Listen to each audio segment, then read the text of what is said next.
Hello, ഞാൻ doctor Harikrishnan, consultant spine surgeon, baby memorial hospital.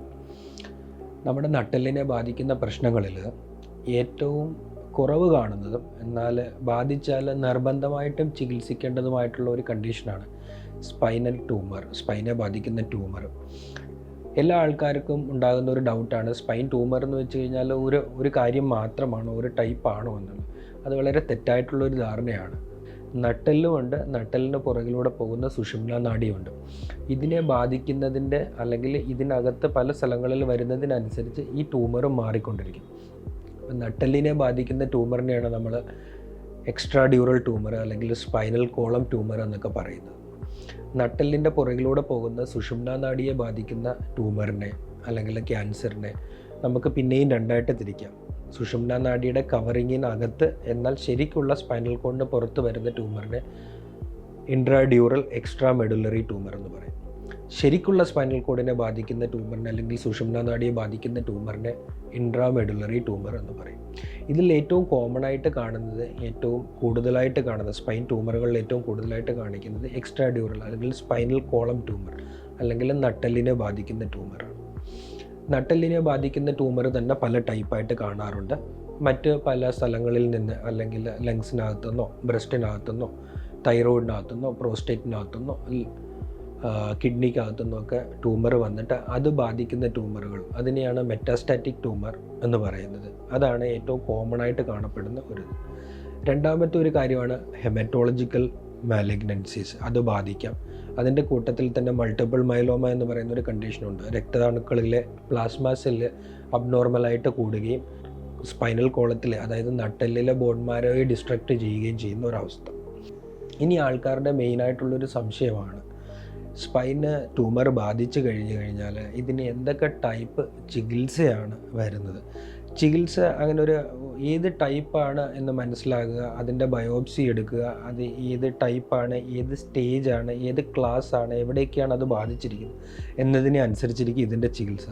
ഉദാഹരണത്തിന് spinal column, നട്ടെല്ലിന് instability ഉണ്ടാക്കുന്നു അല്ലെങ്കിൽ അതിന് കംപ്ലീറ്റ് ആയിട്ടുള്ള ഡിസ്ട്രക്ഷൻ സംഭവിച്ചു കഴിഞ്ഞാൽ സർജറി ഒരു അത്യാവശ്യ ആയിട്ട് വരുന്നു. അതായത് സ്പൈൻ കോളം ഫിക്സ് ചെയ്ത് കൊടുക്കുക, അതിന് സ്റ്റെബിലിറ്റി കൊടുക്കുക, അതിൻ്റെ അവിടുന്ന് നമുക്ക് മാക്സിമം ട്യൂമർ സെൽസിനെ റിമൂവ് ചെയ്ത് കൊടുക്കുക എന്നുള്ള കാര്യങ്ങളെല്ലാം നമുക്ക് ചെയ്യേണ്ടതായിട്ട് വരുന്നു. ഇനി സുഷുമ്നാ നാഡിയെ ബാധിക്കുകയാണ് അല്ലെങ്കിൽ ആ സുഷുമ്നാ നാഡി അല്ലെങ്കിൽ ഞരമ്പുകളെ ബാധിക്കുന്നു, അതിൻ്റെ ഭാഗമായിട്ട് ബലക്കുറവ് അങ്ങനെയുള്ള കാര്യങ്ങളെല്ലാം വരുന്നുണ്ടെങ്കിൽ അതിൻ്റെ പുറമേ നിന്ന് ആ ഞരമ്പ് സുഷുമ്നാ നാഡിയിലോട്ട് കംപ്രഷൻ വരുന്നുണ്ടെങ്കിൽ ആ കംപ്രഷൻ മാറ്റി കൊടുക്കുന്ന കാര്യം കൂടി ഇതിനകത്ത് ചെയ്യേണ്ടതായിട്ട് വരുന്നുണ്ട്. അതൊരു പാർട്ട് മാത്രമാണ്.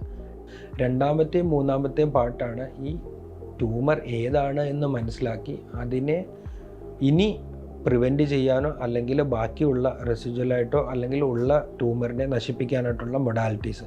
അത് കീമോതെറാപ്പി ആകാം, റേഡിയോ തെറാപ്പി ആകാം, അല്ലെങ്കിൽ വേറെ എന്തെങ്കിലും ഹോർമോണൽ തെറാപ്പി ആകാം. അതൊരു മൾട്ടി ഡിസിപ്ലിനറി ടീമാണ് ഡിസൈഡ് ചെയ്യുന്നത്. ചിലപ്പോൾ ഒരു ഹെമറ്റോളജിസ്റ്റിൻ്റെ സഹായത്തോടു കൂടിയോ ചിലപ്പോൾ ഒരു മെഡിക്കൽ ഓങ്കോളജിസ്റ്റിൻ്റെ സഹായത്തോടു കൂടിയോ ആണ് നമ്മൾ ആ ട്രീറ്റ്മെൻറ്റ് പ്ലാൻ ഡിസൈഡ് ചെയ്യുകയും ആ ആളെ ചികിത്സിക്കുകയും ചെയ്യുന്നത്.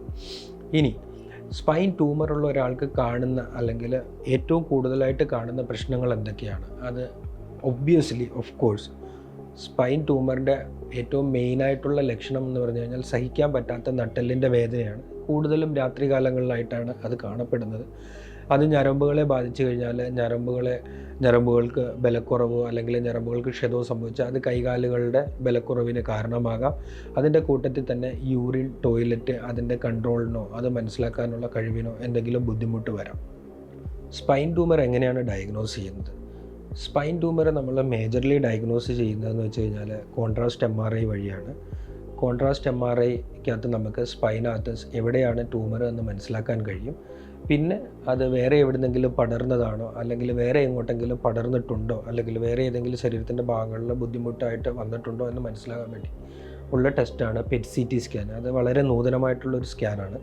അതിനകത്ത് നമുക്ക് ശരീരത്തിൻ്റെ ഏതൊക്കെ ഭാഗങ്ങളിൽ എന്തൊക്കെ അബ്നോർമാലിറ്റി ഉണ്ട് എന്ന് മനസ്സിലാക്കാൻ പറ്റും.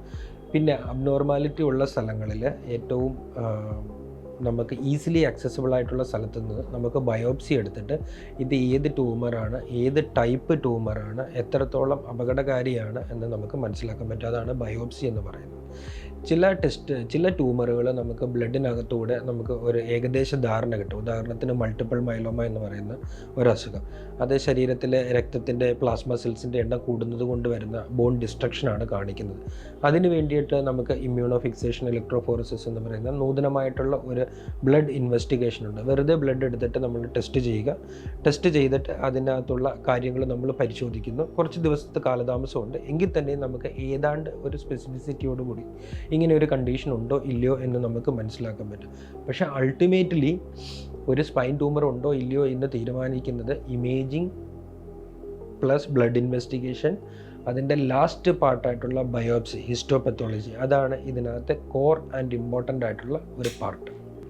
സോ സ്പൈനൽ ട്യൂമർ എന്ന് കേൾക്കുമ്പോഴത്തേക്ക് നിങ്ങൾ പേടിച്ച് അല്ലെങ്കിൽ പരിഭ്രാന്തപ്പെട്ട് ഇരിക്കുന്നതിനേക്കാൾ എത്രയും നല്ലതാണ് പെട്ടെന്ന് തന്നെ ഒരു സ്പൈൻ സ്പെഷ്യലിസ്റ്റിനെ, ഒരു സ്പൈൻ ഡോക്ടറെ കാണുക, അതെവിടെയാണ് ബാധിച്ചിരിക്കുന്നതെന്ന് മനസ്സിലാക്കുക, അതിൻ്റെ നെക്സ്റ്റ് ട്രീറ്റ്മെൻറ്റ് ഓപ്ഷൻസ് എന്തൊക്കെയാണെന്ന് മനസ്സിലാക്കുക, അതിനനുസരിച്ചിട്ടുള്ള പ്ലാൻ നിങ്ങൾക്ക് ആക്കിയെടുക്കുക, അതിനെ ട്രീറ്റ് ചെയ്യുക എന്നുള്ളത്.